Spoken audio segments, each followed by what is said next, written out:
out.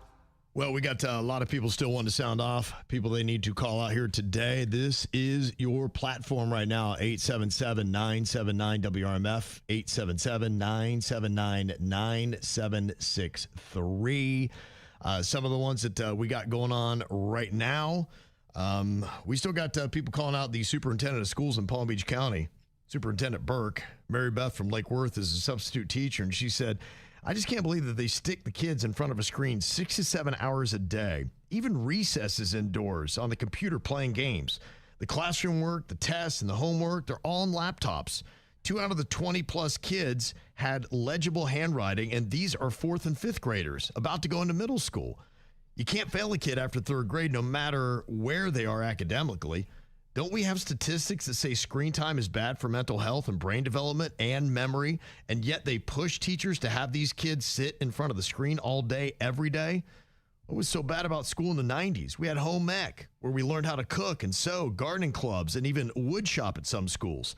Computer lab was a privilege, and now it's the main thing to rely on for these kids, and it's just so sad.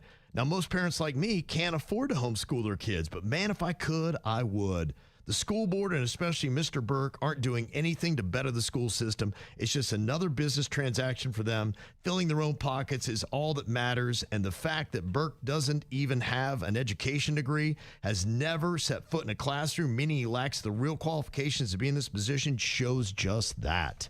Wow. Okay. A lot of them teachers still fired up. So you got to yell. You got to keep yelling until somebody hears you. So Burke is in charge of all. How's this work? How's it work, Burke? Yeah, how's it work, Burke? Yeah, why are you acting like a jerk? Yeah. I'm kidding. I don't know if he's. I'm asking you a legit question here. I don't know. Yeah, I think him and the school board together have to decide, right? Like they decide if teachers get raises or not. And he's like saying basically no, because their insurance went up so much that even the tiny little minuscule raise they got, it's nothing. Enrollment down, they're losing money, so there's some tough decisions that have to be made. So it's kind of weird that we don't really, if you're a good, I'm talking good teacher, it is odd we don't put that kind of in front of things. That's a very important thing we need on this planet. Yeah, no doubt. Yeah. It's weird. It's one of the craziest things that we have out of whack in our society. I just can't believe that we have not really massively prioritized education and figuring out how to do it and where we're spending money.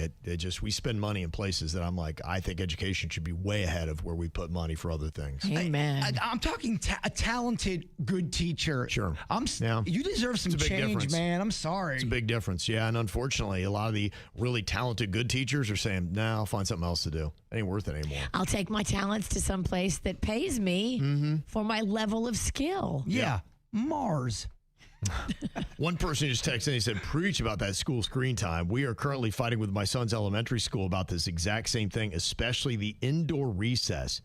That is kind of wild. Indoor recess. Indoor recess? What is this? We should be picketing in the streets. What the hell is indoor recess?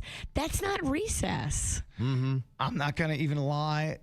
I saw somebody over the weekend and their kid was playing some kind of Pokemon game. Like, this is how they exercise. I'm like, they're sitting on the couch playing a Pokemon game. I don't what? Get outside and go climb on the monkey bars, please. That's right. Go do something. Go get your clothesline to the throat with the other kids' hands playing Red Rover, Red Rover. It'll teach you a lot about life. I mean, all the great concussions I got on the playground. Thank you. Dude, getting hurt is fun sometimes. It was. Badge of honor. Now, somebody texted in, they said, I'm calling all of the crazy people running around retail stores lifting up all the shelves looking for Nido for their kids. If you're a parent of young ones, you know what I'm talking about. Nido is this it's like a Play-Doh adjacent thing. And yeah, it's all the rage.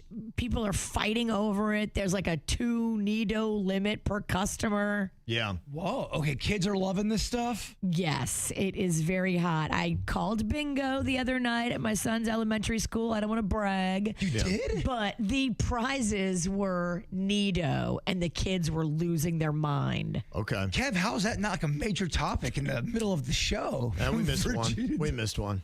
We missed I don't want to brag, but yeah, I call bingo. Oddly, I would have honestly, I would have liked to have gone to that just to watch how that went down. I know, yeah, right. One text here says, I want to call out whoever invented the GPS system. Why is it that when the best part of a song or one of your segments is about to play, the GPS needs to speak and ruin that moment for me? It's so true. It's crazy. And then you get this anxiety. You're like going, okay, I love this part. Please don't. And then it's sure enough. You need to. And it's like, you just told me this 8 times. I know I'm taking it right. I know. I get it. And there are times you're driving and go, why is this even on? What's happening? Is there a fritz in the system? Is that a word? Fritz? A fritz. A fritz in... A glitch. Yeah. What you say? Or maybe it's glitching for Fritz. Fritz is like, oh, man, I always get glitches. And we got Connie on here from Fort Lauderdale. She got a complaint about probably the number one thing people call out, and that's traffic. What's going on today, Connie? It was just crazy today. It's like these people don't know how to drive. They don't know what that little thing is on the left-hand side. Is the left-hand side the indicator? They don't know what those are there for. Yeah. Unless they stop putting them on the cars. I'm not sure because I have a what do I have? A 2023. So maybe they stopped after that.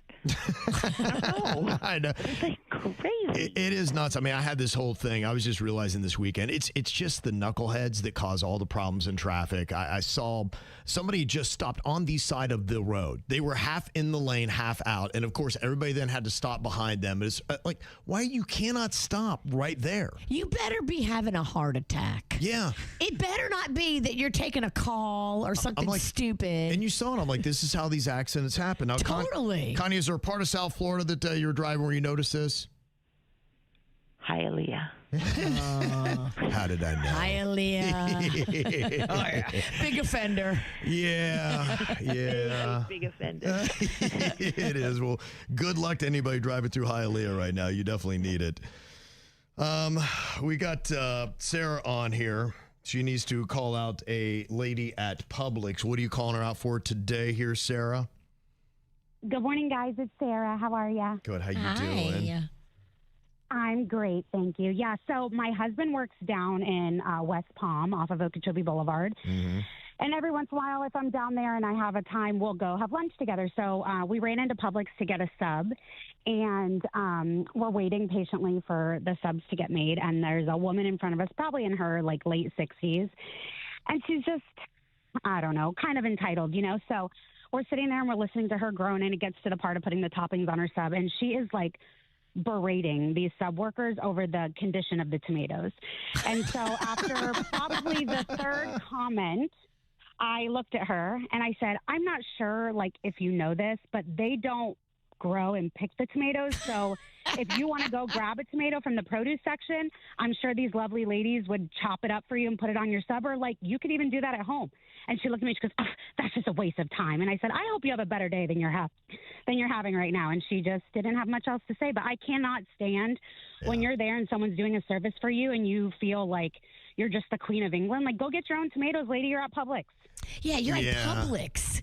You're not sitting in the VIP first class lounge for some big fancy airline. You're in Publix, lady. You're not at the breakers. Entitlement in South Florida is unhinged. Entitlement in South Florida is a problem. Yeah, Yes. it really I'll is. tell you what else is a problem. Deli drama. I have seen fights go down in delis, and maybe I'm the It is only wild. one. Yeah, you're right. No, we had a fight last week. Somebody didn't get what they wanted on their sub, and they went off. People, I mean, I have seen so many fights go down in a deli line. But I like what Sarah did, and I think sometimes you have to do this to protect the workers that are there. They're not allowed to speak up and say anything. They have to just take it.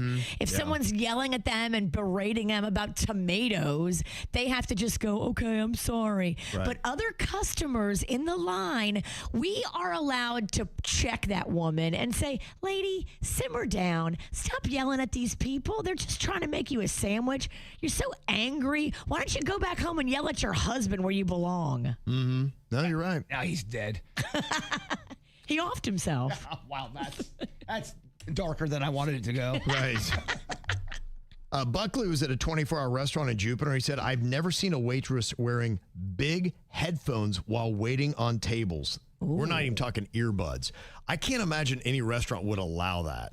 You got to be careful because some people have some issues sometimes. Sensory? Yes, and yeah, you got to be careful on that one. It's not necessarily a attitude problem sometimes. It's more of... If they had that, though, it wouldn't have a cord, right? And it probably wouldn't say Beats on it. I don't know. I'm no doctor. How are you going to hear what your tables are saying if you have headphones on? Yeah, and I just wouldn't think, if you did have sensory issues, I would think that would be very stressful to try to be a waitress. Oh, my gosh. Look, I was a waiter for 4 days at Fridays, TGI Fridays. I couldn't do it. I couldn't keep up. It was the fourth day. I had to wait on a table from people I went to high school with. They were kind of clowning on me. I'm like, I quit during the shift. I gave them the sodas, and I walked out the back and never came back until a week later to eat chicken fingers. Waiting tables is hard. It is, man. Yeah, that is odd. I can't believe a manager would allow that. And if it was sensory issues, I'm surprised that would be the career choice. But yeah, who knows? Maybe we need more information on that one. I could be wrong on that too. Yeah, who knows? It's just what Buckley saw. I was like, what the heck is going on? Aaron said Virginia was calling out the Mexican queen the other night for wearing her work clothes to bed, but she doesn't shower before bed. Both are so gross. Oh, wow. I shower most days now before bed. I didn't used to. Yeah. But now with the menopause sweats, I am disgusting. I have to shower like twice a day now. It's so time consuming. Kev, where's that saxophone at? Because this is hot. Sorry for keeping it too sexy for you guys. I know, right? My goodness. Just getting everybody going. Are you just constantly sweating? Is that really what you're cold and you're hot? Because people keep asking me who you go don't back know. and forth. You go back and forth. You go back and forth. So you're hot and you're like flaming hot, like you're on fire for like 2 minutes. And then you're cold. Yeah. And when you're in those 2 minutes, you also are covered in sweat. So it feels like a horrible hangover. It's terrible. It's the worst hangover ever. And then you yell at your husband. Oh, poor guy. Have fun, huh? Poor bastard.